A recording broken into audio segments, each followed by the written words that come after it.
We're in Masechet Pesachim, Daf Kufyu Daled Amud Aleph, at the Mishnah on the bottom of the Amud.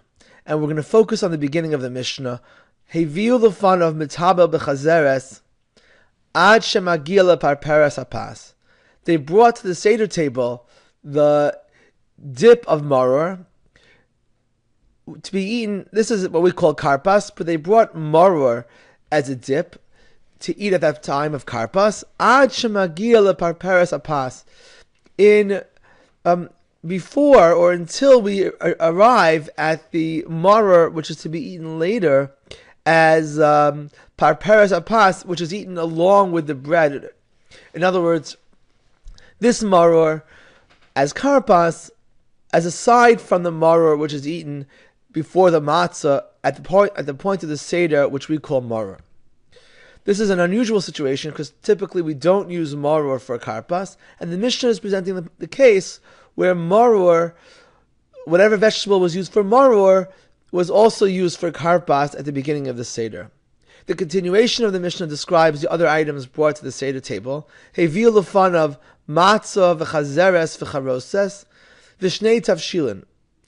They brought the matzah, the maror, the charoses, and the two cooked foods. Afa pi she'ein charoses mitzvah, even though that charoses is not actually a mitzvah.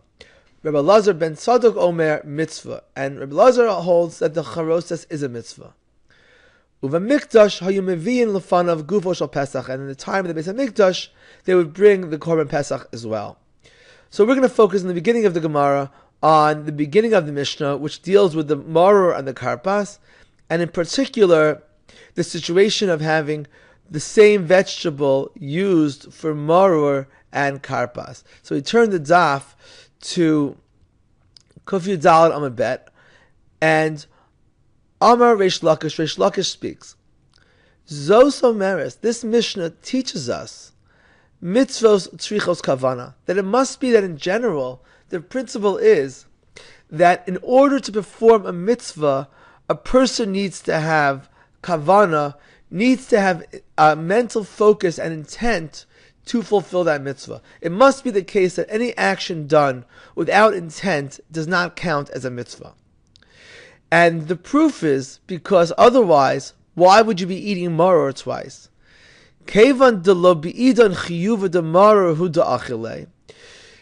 Why would it be that we need maror the second time at the Seder with the matzah, since we ate it earlier during the time that we called karpas? So it must be that since it was not the time of maror, but borei pri adama hu da'achile, he ate it as a borei pri adama, as a regular vegetable, not with the intention of fulfilling the mitzvah of maror. Dilma lo echavein lemaror. It's possible, or as Tosfos adds, it's certain that we do not have intention to fulfill the mitzvah of maror when eating the karpas. And for that reason, it would be necessary to go back and dip it again and eat it again for the purpose of maror. Because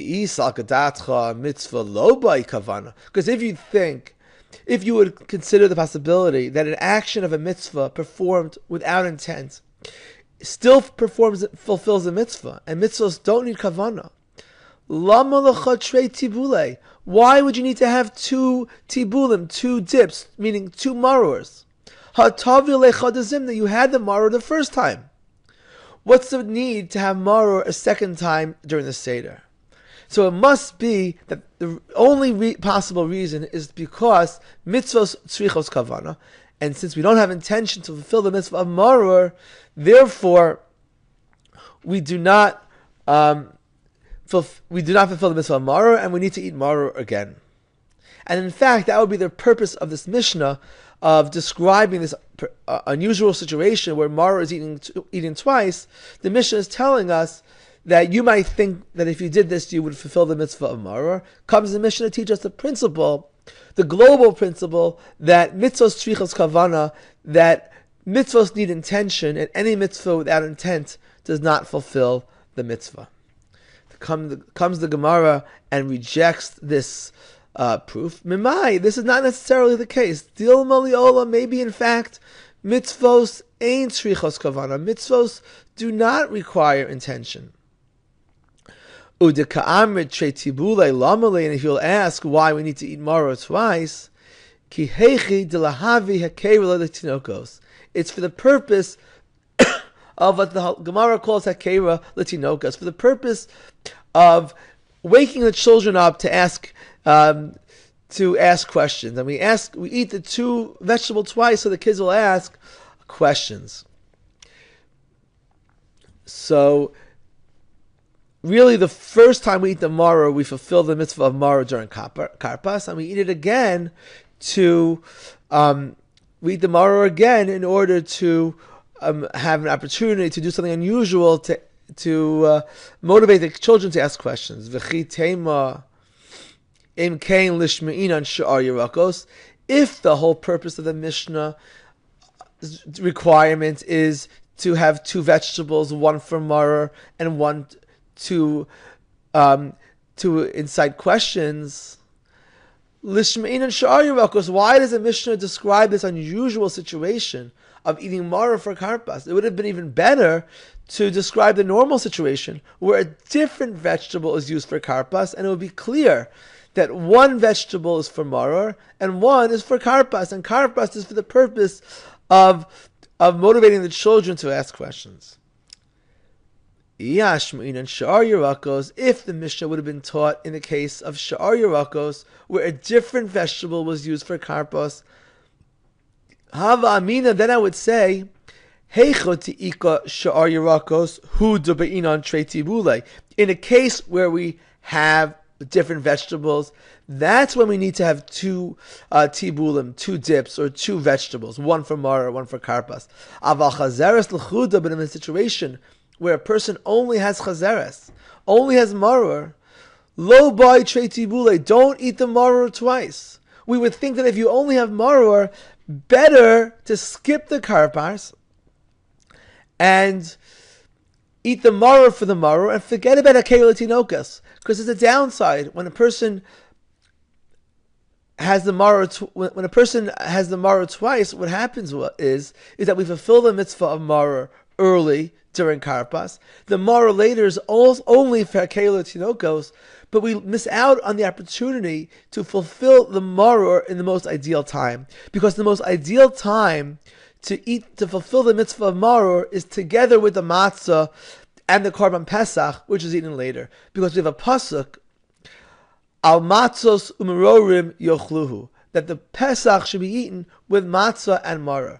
And even though we fulfill the mitzvah even when they're not eaten exactly together, it's still better to do that. So you might have thought, why fulfill the mitzvah of maror early and then eat the second maror just for hakera l'tinokos and miss out on the fulfillment of matzos umarorim yochluhu?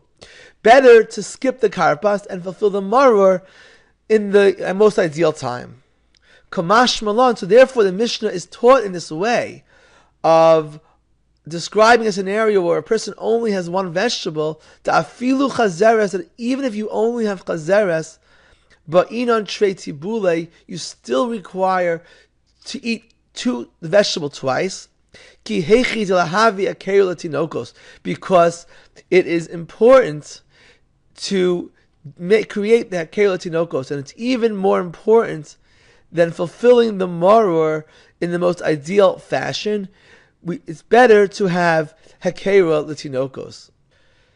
We bring a brisa which supports the possibility that mitzvos ein tzrichos kavana, and rejecting Reish Lakish's original attempted proof from our Mishnah.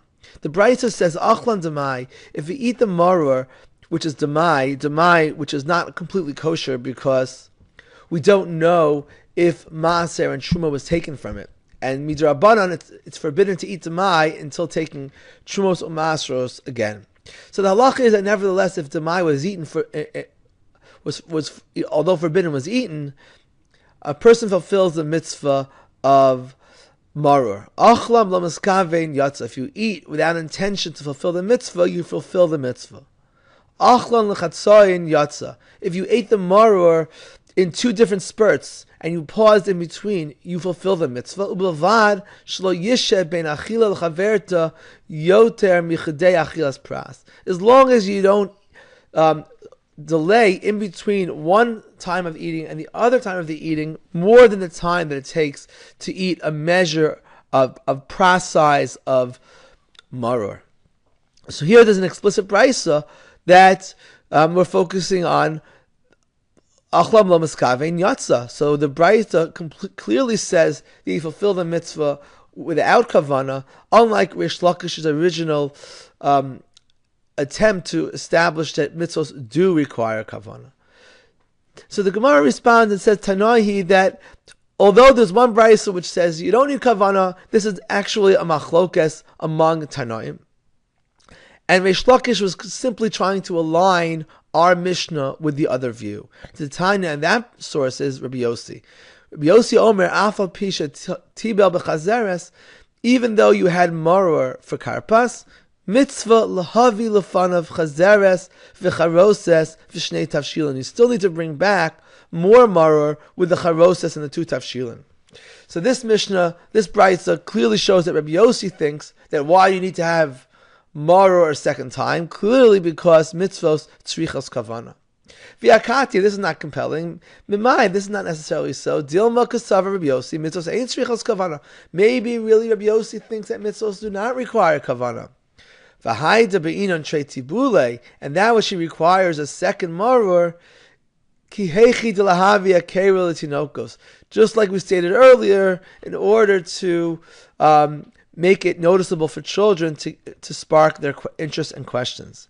Imkain, my mitzvah. If that's the case, why does he use the language of mitzvah to bring the maror? He should have said, it's not a mitzvah of hekeru l'tinokos, it's a practice.